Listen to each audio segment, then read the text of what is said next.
Awalnya Umar sangat membenci Islam, namun pada akhirnya beliau menjadi orang pertama yang berani mengakui keislamannya di hadapan kaum Quraisy. Semua itu terjadi atas kehendak Allah Subhanahu wa Ta'ala, juga doa Nabi Muhammad SAW, serta bacaan Al-Quran yang telah menggetarkan hatinya. Umar bin Khattab berasal dari keturunan Bani Adi. Ayahnya bernama Khattab bin Nufail. Sedangkan ibunda Hantomah binti Hisham melahirkan bayi Umar 13 tahun setelah peristiwa penyerangan pasukan bergajah. Itu berarti usia Umar 13 tahun lebih muda dari Nabi Muhammad. Wajahnya putih agak kemerahan, tangannya kidal dan memiliki kaki yang lebar sehingga langkah kakinya cepat. Seiring masa remaja, Umar gemar bermain gula dan berkuda. Umar termasuk pemuda yang cerdas, pandai bersyair, berretorika di depan umum. Meskipun ayah Umar orang yang terpandang, namun keluarga mereka tidak kaya. Maka Umar harus bekerja sebagai penggembala unta di pinggiran kota Mekah. Tak jarang ia dipukul ayahnya jika dirasa pekerjaannya kurang memuaskan. Berkat didikan keras dari ayahnya, Umar tumbuh menjadi pemuda yang berhati keras dan berperangai kasar. Seperti kebiasaan orang-orang jahiliyah, Umar memuja Tuhan berhala dan suka minum minuman keras. Ketika Nabi Muhammad mulai berdakwah, Umar merasa ketenangannya terusik. Umar berteman dengan Abu Jahal, pembenci Islam nomor 1. Maka dari itu Umar tidak melarang ketika Abu Jahal menyiksa budaknya yang ketahuan masuk Islam. Selain orang lemah, para sahabat yang dekat dengan Nabi juga diperlakukan tidak baik. Baginya menyiksa mereka merupakan kesenangan tersendiri. Walaupun terkadang Umar berpikir bahwa apa yang dilakukannya tidaklah benar. Di suatu malam, Umar berjalan-jalan tanpa tujuan yang jelas. Takdir mengantarkan kedua kakinya melangkah sampai ke depan Masjidil Haram. Umar melihat Nabi Muhammad sedang sholat di dekat Ka'bah. Ia lalu menyelinap di balik tirai Ka'bah. Demi Allah, ini adalah kata-kata tukang syair seperti yang orang-orang katakan. Ternyata Rasulullah sedang membaca surat Al-Haqqah ayat 40 hingga 41. Sesungguhnya Al-Quran itu adalah benar-benar wahyu Allah yang diturunkan kepada Rasul yang mulia. Dan Al-Quran itu bukanlah perkataan seorang penyair. Sedikit sekali kamu beriman kepadanya. Umar terkejut mendengar bacaan Rasulullah yang seolah-olah merespon apa yang sedang dipikirkannya. Kalau yang ini seperti perkataan tukang tenung. Lalu Rasulullah melanjutkan bacaannya di surat Al-Haqqah ayat 42 hingga 43. Dan bukan pula perkataan tukang tenung. Sedikit sekali kamu mengambil pelajaran darinya. Ia adalah wahyu yang diturunkan dari Tuhan semesta alam. Umar kembali terkejut mendengar bacaan Rasulullah. Ia lalu bergegas meninggalkan tempatnya.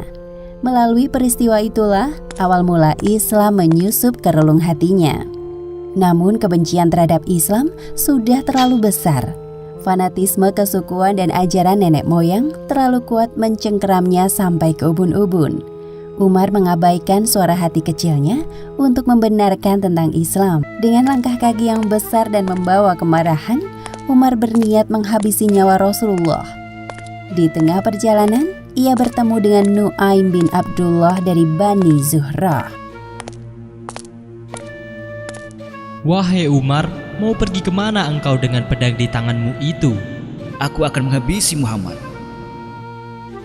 Nu'aim yang mendengar jawaban Umar berusaha menggagalkan rencananya. Jika Muhammad meninggal, lalu bagaimana nasibmu nanti? Aku tidak yakin Bani Hashim dan Bani Zuhrah akan diam saja melihat Muhammad dibunuh. Aha, apakah engkau sedang mengancamku? Atau jangan-jangan engkau telah menjadi pengikut Asyobiyah? Orang Quraisy menyebut mereka yang baru keluar dari agamanya dan masuk ke agama baru seperti Islam disebut Asyobiyah. Wahai Umar, apakah engkau telah mendengar tentang ini? Saudara perempuanmu beserta suaminya telah menjadi pengikut Asyobiyah. Apa katamu? Umar langsung berbalik arah menuju rumah Fatimah, adik perempuannya. Sesampainya di sana, Umar berjalan mengendap-endap dan mencari arah suara. Ternyata Khobab bin Al-Arad tengah membacakan Sokhifah, atau lembaran Al-Quran kepada Fatimah dan Sa'id bin Zaid. Khobab membacakan beberapa ayat dari surat Toha. Sepertinya ada yang datang. Aku harus segera bersembunyi. Kemudian Khobab memberikan kode kepada Fatimah dan Sa'id untuk menyembunyikan Sokhifah dan menyuruh mereka diam. Umar masuk begitu saja ke dalam rumah adiknya tanpa mengucapkan salam. Tadi, suara apa itu? Maksudku, apa yang sedang kalian baca? Apa maksudmu, wahai Umar? Kami hanya berbincang berdua saja seperti biasa. Duduklah, aku buatkan minuman untukmu. Sudahlah, tak perlu kalian tutupi lagi. Aku telah dengar bahwa kalian berdua masuk Islam. Pasangan suami istri tersebut kaget mendengar tuduhan Umar yang tidak salah. Suami Fatimah, Sa'id bin Zaid, memberanikan diri menghadapi Umar. Wahai Umar, bagaimana jika kebenaran itu berada pada selain agamamu? Fatimah membantu suaminya untuk berdiri, namun Umar menamparnya dengan keras. Wahai Umar, sadarlah, jika kebenaran itu ada pada selain agamamu, maka bersaksilah bahwa tiada Tuhan yang berhak disembah selain Allah, dan bersaksilah bahwa Muhammad adalah Rasul Allah. Tiba-tiba muncul rasa penyesalan dalam hatinya saat melihat darah mengalir dari wajah Fatimah. Maafkan aku. Umar termenung beberapa saat. Maukah engkau tunjukkan kitab yang tadi kalian baca dan bacakanlah untukku? Tidak, engkau itu najis. Kitab ini hanya boleh disentuh oleh orang-orang yang suci. Jika engkau penasaran dengan isinya, maka bersihkanlah dirimu dulu. Setelah Umar mandi, Fatimah memberikan Sokhifah tersebut kepada Umar. Surat yang dibacanya adalah Toha ayat 14. Dengan nama Allah yang Maha Pemurah lagi Maha Penyayang. Sesungguhnya aku ini adalah Allah. Tidak ada Tuhan selain aku. Maka sembahlah aku dan dirikanlah solat untuk mengingat aku. Alangkah indah bacaan Al-Quran ini. Aku tidak sabar ingin segera bertemu dengan Muhammad. Khobab yang mendengar pengakuan Umar langsung keluar dari persembunyiannya. Wahai Umar, aku senang sekali mendengarnya. Sesungguhnya Rasulullah pernah berdoa agar salah satu dari kalian, Umar dan Abu Jahal, akan masuk Islam. Doa itu sekarang dikabulkan oleh Allah. Pasti Allah sangat mencintaimu, wahai Umar. Rasulullah sedang berada di Darul Arqam. Temuilah beliau di sana. Baik, aku ke sana. Umar berpamitan dan mempercepat langkahnya menuju lereng Bukit Sofa, tempat markas umat Islam. Siapa yang datang? Kenapa kalian berbisik-bisik? Ada Umar di depan pintu. Dengan pedang di tangannya. Berita Rasulullah di ruangannya tentang kedatangan Umar. Baik. Bukakan pintu untuknya. Jika ia datang dengan niat baik, kita harus membantunya. Namun, jika ia datang dengan niat buruk, aku sendiri yang akan mematahkan leher dengan pedang miliknya. Baiklah. Rasulullah berjalan ke sebuah ruangan tempat dipersilahkannya tamu yang berkunjung. Beliau mendapati di sana sosok Umar. Tidakkah engkau akan berhenti dari tindakanmu, wahai Umar? Hingga Allah menghinakanmu dan menimpakan bencana sebagaimana yang terjadi pada Al-Walid bin Mughirah? Ya Allah, inilah Umar bin Khattab. Kokohkan Islam dengan Umar bin Khattab. Orang-orang terkejut melihat Rasulullah mengeraskan suaranya. Namun mereka lebih terkejut lagi mendapati respon dari Umar. Aku bersaksi tidak ada Tuhan yang berhak disembah selain Allah. Dan aku bersaksilah bahwa Muhammad adalah Rasulullah. Allahu Akbar, Allahu Akbar. Umar masuk Islam 3 hari setelah Hamzah bin Abdul Muthalib. Dengan masuk Islamnya 2 orang yang berpengaruh bagi kaum Quraisy, yaitu Hamzah dan Umar, telah membangkitkan rasa percaya diri kaum muslim. Oh, Umar. Aku pikir siapa yang datang. Ada apa ini? Aku hanya ingin memberitahukan kepadamu tentang satu hal yang penting. Apa hal penting itu sampai engkau berkunjung ke rumahku? Aku telah beriman kepada Allah dan Rasul-Nya. Mulai saat ini, aku akan berada di sisi Muhammad, melindunginya dan membenarkan segala perkataan serta perbuatannya. Aku Aku doakan agar Tuhan mengutukmu dan apa yang engkau bawa. Selain Abu Jahal, Umar juga mendatangi Jamil bin Ma'mar, seorang laki-laki penyambung lidah kaum Quraisy, untuk memberitahukan tentang keislamannya. Hei, kalian semua dengarlah. Orang ini mengaku telah menjadi penganut Sobiah. Dia adalah Umar bin Khattab. Kalian semua dengar kan? Hah? Benarkah itu? Benarkah itu, wahai Umar? Ya, aku memang telah masuk Islam dan meninggalkan sesembahan berhala kalian. Tatapan kebencian tampak dari satu persatu pandangan kaum musyrikin. Sergap dia! Terjadilah pertarungan antara Umar seorang diri dengan beberapa orang Quraisy. Mereka tampak kepayahan satu sama lain, begitu pula dengan Umar. Akhirnya pertarungan usai tepat ketika matahari bersinar terik di atas kepala mereka. Lakukan apa yang kalian suka. Demi Allah, aku tidak akan berhenti meskipun jumlah kalian lebih banyak dari ini. Suatu sore, Umar berbincang dengan Nabi Muhammad. Wahai Rasul, bukankah saat ini kita berada dalam kebenaran? Iya, demi Allah, hidup dan mati kita dalam kebenaran. Lantas, untuk apa kita bersembunyi-sembunyi? Sekarang saatnya kita keluar dan menampakkan kebenaran agar tidak semakin banyak orang yang tersesat. Kami telah menunggu orang seperti engkau, wahai Al-Faruq.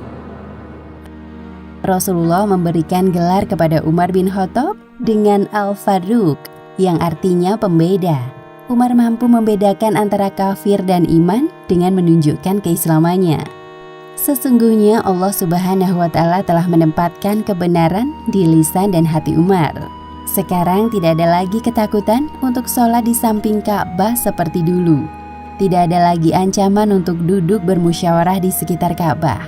Tidak ada lagi kekhawatiran akan diserang saat bertawaf.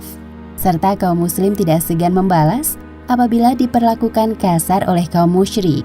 Ketika Umar akan hijrah, ia membawa busur panah, kemudian pergi tawaf mengelilingi Ka'bah 7 kali.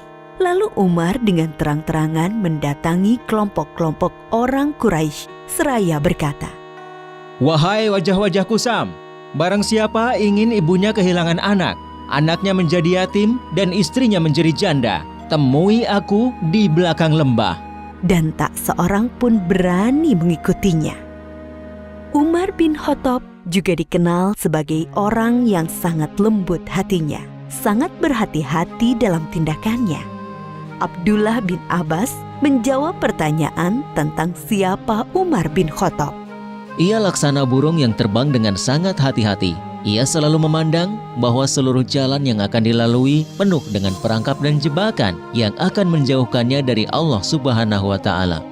Itulah sebabnya Allah membimbingnya dan banyak memberikan karomah, yaitu hal luar biasa yang hanya diberikan Allah kepada para kekasihnya. Sehingga beberapa kali ucapannya direspon oleh Allah Subhanahu wa Ta'ala. Wafatnya Rasulullah SAW adalah momen yang sangat mengguncang seluruh kota Madinah. Namun di antara semua orang yang terpukul oleh kabar duka itu, Umar bin Khattab adalah yang paling keras reaksinya. Dia sangat histeris. Cinta dan pengagungan Umar kepada Rasulullah sangat besar, sehingga sulit baginya menerima kenyataan bahwa Rasulullah telah meninggalkan mereka. Ketika kabar tentang wafatnya Rasulullah sampai kepada Umar, ia menolak mempercayainya. Dalam keadaan terguncang dan marah, Umar berdiri di hadapan para sahabat yang sedang menangis di sekitar rumah Nabi, dan dengan suara keras Umar berseru, "Tidak, Rasulullah tidak wafat. Barang siapa yang berkata Muhammad telah mati, aku akan memenggal lehernya. Siapapun yang mengatakan Muhammad telah mati, aku pasti akan memenggal lehernya. Muhammad hanya pergi menemui Tuhannya sebagaimana Musa pergi menemui Tuhannya. Dia akan kembali kepada kita seperti Musa kembali kepada kaumnya.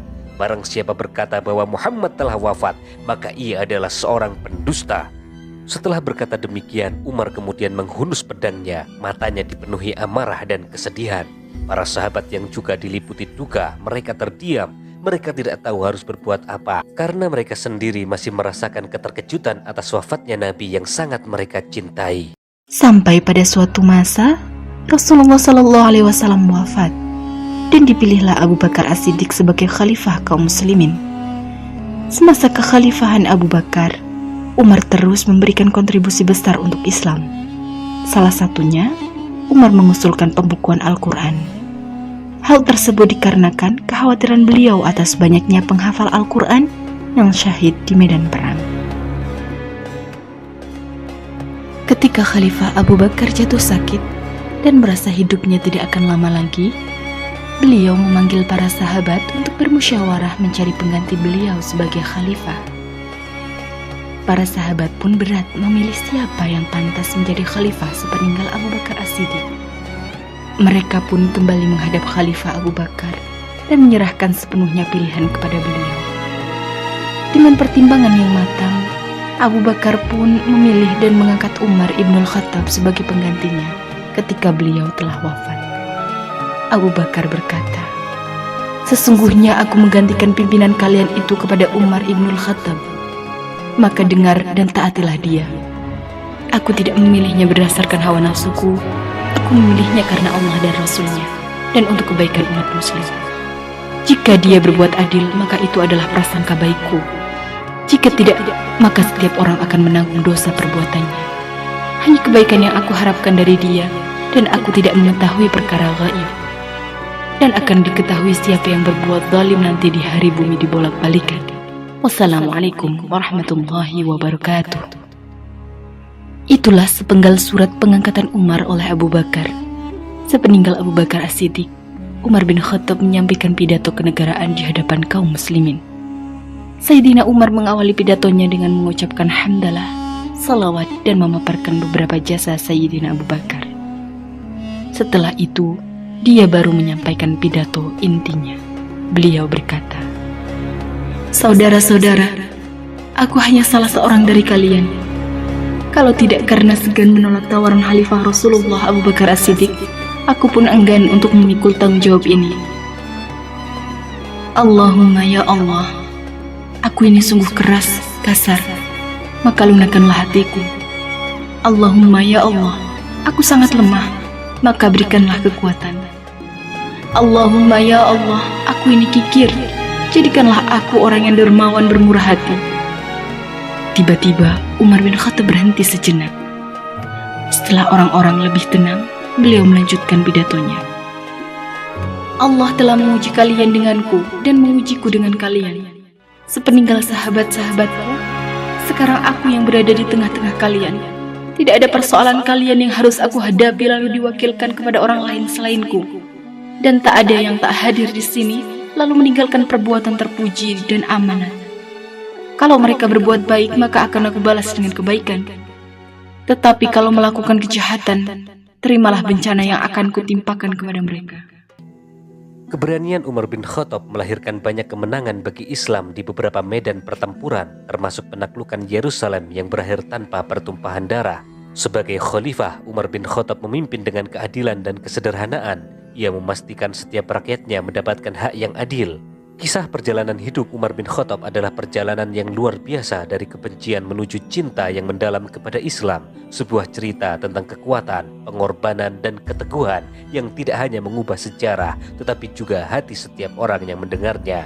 Sebelum melanjutkan video ini, mari tuliskan hajat dan doa Anda di kolom komentar supaya hajat dan doa itu dapat kita aminkan bersama-sama. Semoga Allah segera mengabulkannya. Dan jangan lupa tuliskan sholawat di kolom komentar, karena sesungguhnya Allah dan para malaikatnya bersolawat ke atas Nabi. Allahumma salli ala Sayyidina Muhammad wa ala ali Sayyidina Muhammad. Di antara karomah Umar bin Khattab yang diberikan oleh Allah Subhanahu wa Ta'ala kepadanya, yaitu pada suatu hari, ia mengirimkan pasukan perang yang dipimpin oleh Sariyah. Setelah sekian lama pengiriman pasukan, ketika sedang menyampaikan khutbah Jumat di Masjid Nabawi di Madinah, tiba-tiba Umar berkata, "Hai Sariyah, ke gunung, ke gunung, ke gunung." Hadirin yang di dalam masjid pun saling berpandangan dan merasa heran. Berselang 1 bulan, datanglah seorang utusan Sariyah menyampaikan surat kepada Umar bin Khattab. Ia menceritakan bahwa pasukan Islam saat itu sedang terdesak di dekat gunung di daerah Nahawan, sebuah tempat yang jauh dari Madinah, dan mendengar seruan Khalifah Umar radhiyallahu anhu. Lalu kami berlindung di gunung, dan Allah memenangkan kami atas musuh-musuh kami. Kisah karomah Umar bin Khattab yang lain adalah ketika Gubernur Mesir Amr bin Al-Ash mengirimkan surat kepadanya. Amr bin Al-Ash telah menghapus kebiasaan orang-orang Mesir yang mengorbankan seorang gadis untuk Sungai Nil. Namun belakangan hari setelah itu, air Sungai Nil mengering. Lalu Umar bin Khattab menjawab surat Gubernur Mesir itu sambil melampirkan sebuah catatan kecil yang bertuliskan, dari hamba Allah, Amirul Mukminin Umar bin Khattab, amma ba'du. Hai Sungai Nil, jika engkau mengalir karena dirimu sendiri, maka janganlah engkau mengalir. Namun jika airmu dialirkan oleh Allah Subhanahu wa Ta'ala, maka mintalah kepada Allah yang Maha Kuasa untuk mengalirkan airmu kembali. Setelah Amr bin Al-Ash melemparkan catatan Umar tersebut ke dalam Sungai Nil, lalu Allah Subhanahu wa Ta'ala mengalirkan air Sungai Nil dengan sangat deras. Di kalangan para sahabat dan orang-orang dekatnya, Umar dikenal sebagai sosok pemimpin yang sangat sederhana dan sangat bersahaja. Hal itu tercermin dari pernyataannya ketika ia menolak pemberian para sahabat karibnya berupa budak perempuan untuk membantu tugas-tugas rumah tangganya.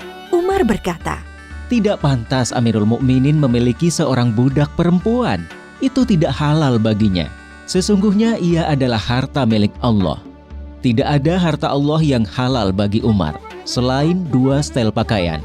Setelan untuk musim dingin dan setelan untuk musim panas. Dan aku tidak pernah memakai pakaian itu untuk berhaji atau umroh. Adapun makananku dan keluargaku sama dengan makanan orang Quraisy, dari kelas yang tidak terlalu kaya dan tidak terlalu miskin. Selebihnya aku hanyalah seorang lelaki dari kaum muslimin. Umar mendidik keluarganya untuk bersahaja. Ketika ia datang ke rumah salah seorang anaknya yang bernama Ashim, Umar melihatnya sedang makan daging. Umar bertanya, Apa ini? Aku ingin sekali makan dengan daging. Jawab Ashim, Apakah setiap makanan yang kau inginkan akan kau makan? Sergah Umar, Sungguh, seseorang dianggap sebagai pemboros jika ia selalu menuruti apa yang diinginkannya. imbuh Umar. Bahkan Umar mengharuskan para pejabatnya untuk bersikap sederhana dan bersahaja. Jika Umar mengangkat seorang pejabat negara, ia menuliskan kontrak politik. Isinya sang pejabat tidak boleh hidup di atas standar masyarakat umum, baik kendaraan, pakaian, maupun makanan. Umar memegang jabatan khalifah, yaitu pemimpin tertinggi umat Islam, berdasarkan wasiat dari Abu Bakar Asy-Syiddiq pada tahun 13 Hijriah. Di masa pemerintahannya, Umar banyak menaklukkan kota-kota besar di beberapa negara di benua Asia dan Afrika, seperti kota Himsho, Aleppo, Antokia di Suriah, Basrah, dan Kufah di Irak, Tobariyah di Yordania, dan beberapa kota lainnya di Mesir, Libya, dan Maroko. Jasa-jasa Umar bin Khattab untuk kaum muslimin sangat banyak. Ia telah menetapkan dan menuliskan penanggalan Islam yang kita kenal sekarang dengan penanggalan Hijriah. Ia juga yang mendirikan Baitul Mal, yaitu lembaga tempat pengumpulan dana-dana kas negara. Umar membangun kota-kota besar seperti Kufah, Basrah, Jazirah, Syam, Mausil, dan mengangkat para hakim di sana, serta melengkapinya dengan kantor-kantor administrasi. Umar bin Khattab juga dikenal sebagai pribadi yang sangat adil dan teliti, sangat takut melakukan kezoliman sekecil apapun. Umar pernah mengatakan, Sesungguhnya aku menempatkan diriku terhadap harta milik Allah, harta Baitul Mal, laksana posisi wali anak yatim terhadap harta anak yatim. Sejauh kemampuanku, aku akan menahan diri dari memakan harta milik Allah. Namun jika aku sangat membutuhkannya, aku akan memakannya dengan cara yang patut. Jika aku sudah mampu, aku akan bayarkan kembali apa yang aku makan itu. Bahkan ketika ia sakit dan hendak menyampaikan khutbahnya, para hadirin mengabarkan bahwa obat dari sakitnya itu adalah madu yang ada di Baitul Mal. Umar berkata, Kalau kalian mengizinkanku untuk mengambilnya, akan aku ambil. Kalau tidak, maka kunyatakan benda itu haram untukku. Umar bin Khattab adalah pemimpin yang sangat sayang dan peduli dengan rakyat yang dipimpinnya. Seperti biasanya, Umar keluar malam untuk melihat keadaan rakyatnya. Di tengah perjalanan, ia mendengar suara seorang wanita yang melantunkan bait syair kerinduan kepada suaminya yang bertugas jihad di jalan Allah. Lalu ia bergegas pulang dan meminta pendapat putrinya, Hafsah. Seberapa lama seorang wanita sanggup menahan kerinduan terhadap suami? Setelah mendapat jawaban dari Hafsah, ia segera menulis surat kepada para panglima yang bertugas di medan perang untuk memulangkan para pasukan mujahidin ke rumahnya setelah bertugas selama 4 bulan. Pulang dari ibadah haji, beliau ini sempat lagi tuh kan terduduk terus berdoa, ya Allah, usiaku telah lanjut, tenagaku sudah melemah dan rakyatku tersebar luas. Maka aku memohon kepadamu agar aku dapat mati syahid di jalanmu dan wafat di bumi Rasulmu Madinah. Tak berselang lama kemudian doa tersebut ternyata didengarlah sama anaknya Umar radhiyallahu anhu yang bernama Hafsah. Saking seringnya bapak yang berdoa kayak gitu kan, anaknya dengar. Lalu dengan keheranan Hafsah pun bertanya, wahai ayahku Umar, bagaimana Allah dapat menyatukan dua keinginanmu itu? Engkau ingin mati syahid, tapi kau juga ingin mati di kota Rasul. Bagaimana caranya? Nah, alasan Hafsah bertanya demikian adalah karena pada masa itu Madinah ini sudah menjadi ibu kota Islam yang betul sangat-sangat kuat, udah nggak kayak selemah dulu, ini udah kuat kali nih dibangun sama Rasulullah, Abu Bakar sama Umar kan. Dan ekspansi yang dilakukan oleh Umar bin Khattab membuat wilayah-wilayah yang dikuasai umat muslim pun makin banyak dan luas lagi. Dengan begitu rasa-rasanya sulit kali nih kalau ada orang non muslim yang mau masuk ke wilayah mereka, khususnya ke wilayah Madinah. Apalagi jika tujuannya untuk memerangi Islam. Mana berani mereka memerangi Islam, pasukan muslim udah makin besar makin kuat, kok sekarang pusatnya di Madinah. Apa mungkin nanti ayahku bisa mati syahid di Madinah? Orang udah kuat kali gitu kan, ibarat gitu lah Nah, menanggapi pertanyaan yang disampaikan oleh anaknya tadi dengan tenang Umar bin Khattab pun menjawab, Allah akan datangkan dan akan kabulkan itu bila Allah mau, kata Umar. Dah tuh, singkat cerita Umar pun masih terus menjalankan aktivitasnya seperti biasa Sampailah pada suatu hari tiba-tiba Umar melihat istrinya yang bernama Ummu Kalsum, which is cucunya Rasulullah, tiba-tiba menangis sesenggukan. Umar nanyalah, wahai istriku, mengapa engkau menangis? Ummu Kulsum pun langsung menjawab, wahai Amirul Mukminin, orang Yahudi itu mengatakan bahwa engkau berada di salah satu pintu neraka jahanam. Nah, orang Yahudi yang dimaksud di sini adalah seorang pendeta bernama Ka'ab bin Ahbar. Mendengar ucapan sang istri, seketika Umar juga ikutan kaget. Di pintu neraka jahanam. Dengan segera Umar bin Khattab pun langsunglah meminta seseorang untuk memanggil sang pendeta Ka'ab. Nah, setelah Ka'ab telah sampai di hadapannya, Umar bin Khattab pun langsunglah nanyain ucapan Ka'ab kepada Ummu Kulsum tadi kan, wahai Ka'ab, tadi saya mendengarkan ini, kata Umar bin Khattab. Ka'ab menjawab, wahai Amirul Mukminin, janganlah kau cepat-cepat menyudutkanku. Demi zat yang menguasai diriku, bulan Zulhijjah ini tidak akan berlalu sebelum engkau masuk surga. Nah, dengar ucapan Ka'ab, Umar jadi semakin bingung. Tadi kau bilang aku ada di pintu neraka,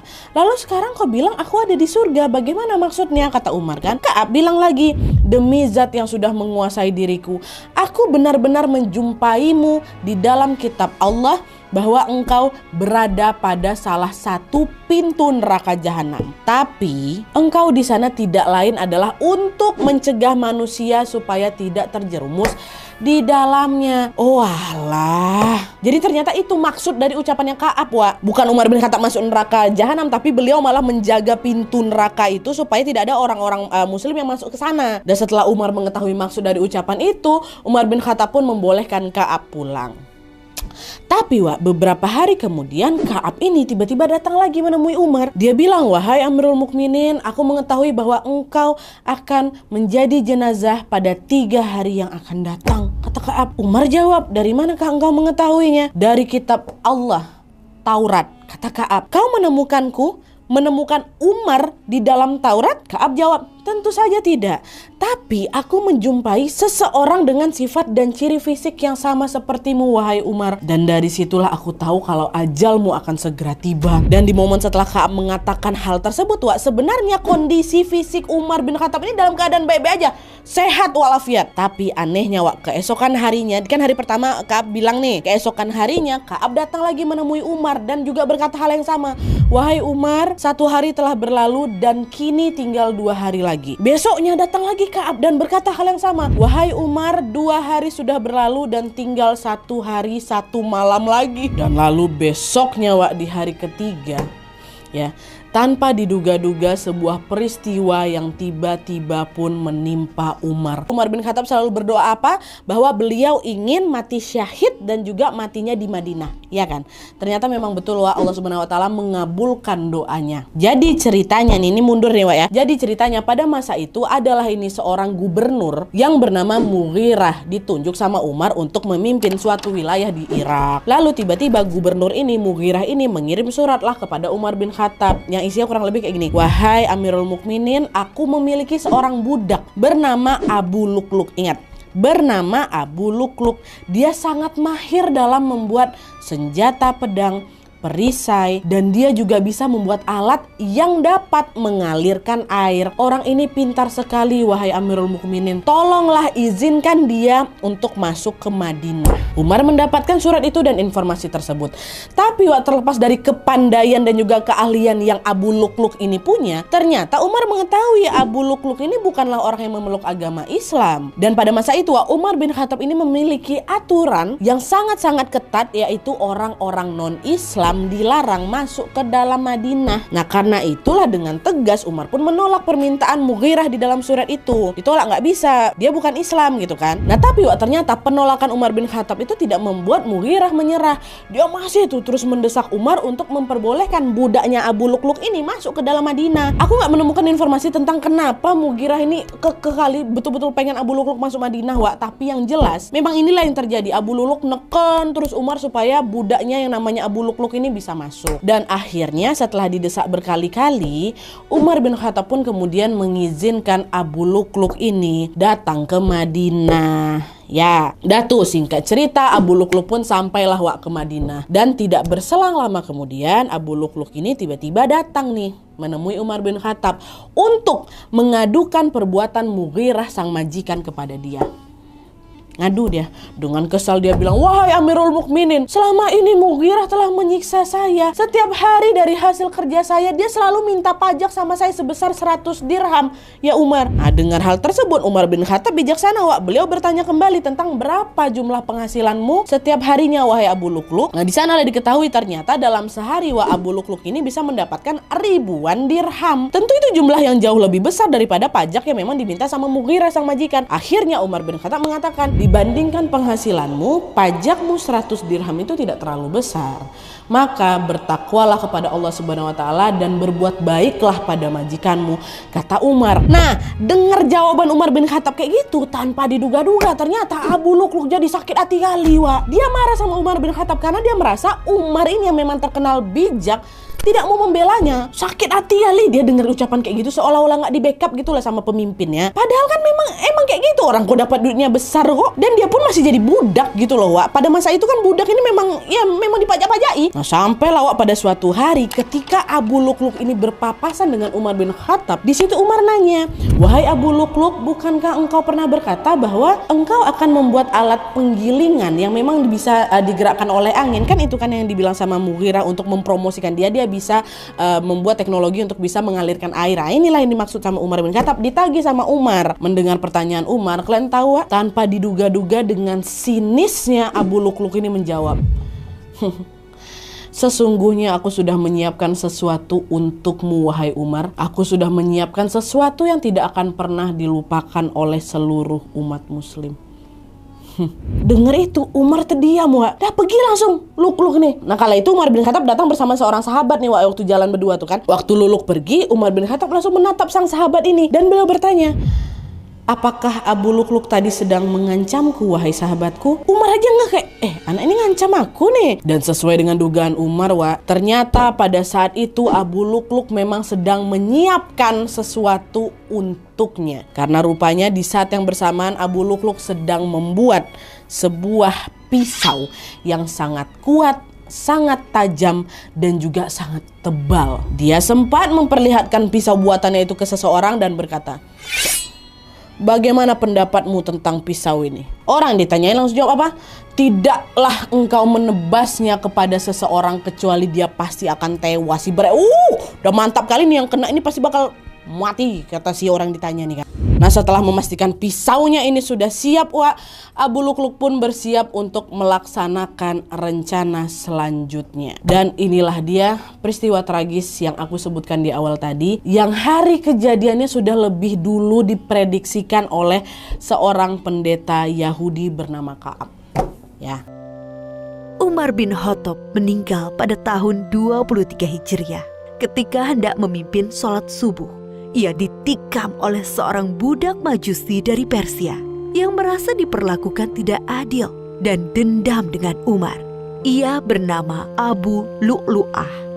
Menjelang ajalnya tiba, Umar berkata, Ketahuilah, sesungguhnya aku ingin keluar dari dunia ini dengan timbangan yang seimbang.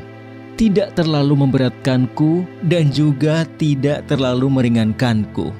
Ia melanjutkan, Andaikan aku memiliki emas sebesar bumi, niscaya akan kupakai sebagai tebusan kengerian perjalanan yang akan kuhadapi.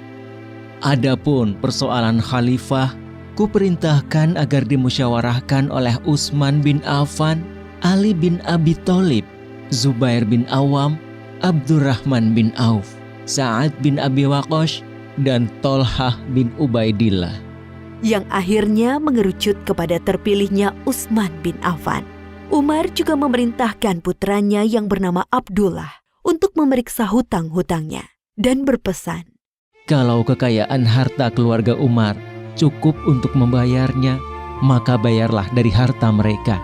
Namun, jika tidak mencukupi, maka mintalah dari Bani Adi.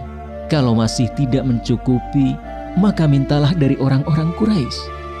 Umar berpesan, Pergilah menemui Ummul Mukminin Aisyah dan katakan bahwa Umar meminta izin untuk dikebumikan bersama dua sahabatnya. Abdullah pun pergi menemui Aisyah dan mengulangi kata-kata ayahnya. Aisyah menjawab, Tadinya aku menginginkan tempat itu untuk diriku sendiri, tapi kini aku lebih mementingkan ia daripada diriku. Dan akhirnya Umar bin Khattab dimakamkan di samping makam dua sahabatnya, yaitu Muhammad Rasulullah Shallallahu Alaihi Wasallam dan Abu Bakar As-Siddiq radhiyallahu anhu. Dari sosok Umar bin Khattab, kita bisa banyak bercermin dan belajar tentang kepemimpinan hebat yang sangat mengagumkan. Setiap orang hendaklah berusaha membiasakan hidup sederhana, termasuk pemimpin. Meskipun ia mendapatkan banyak fasilitas dari posisi dan jabatannya, alangkah mulia seseorang yang memiliki sifat peduli dan kasih sayang kepada sesama makhluk Allah, termasuk kepada hewan. Begitulah Islam mengajarkan seorang pemimpin yang tegas dan kuat, namun memiliki sifat sayang dan peduli, akan terhindar dari sifat aniaya.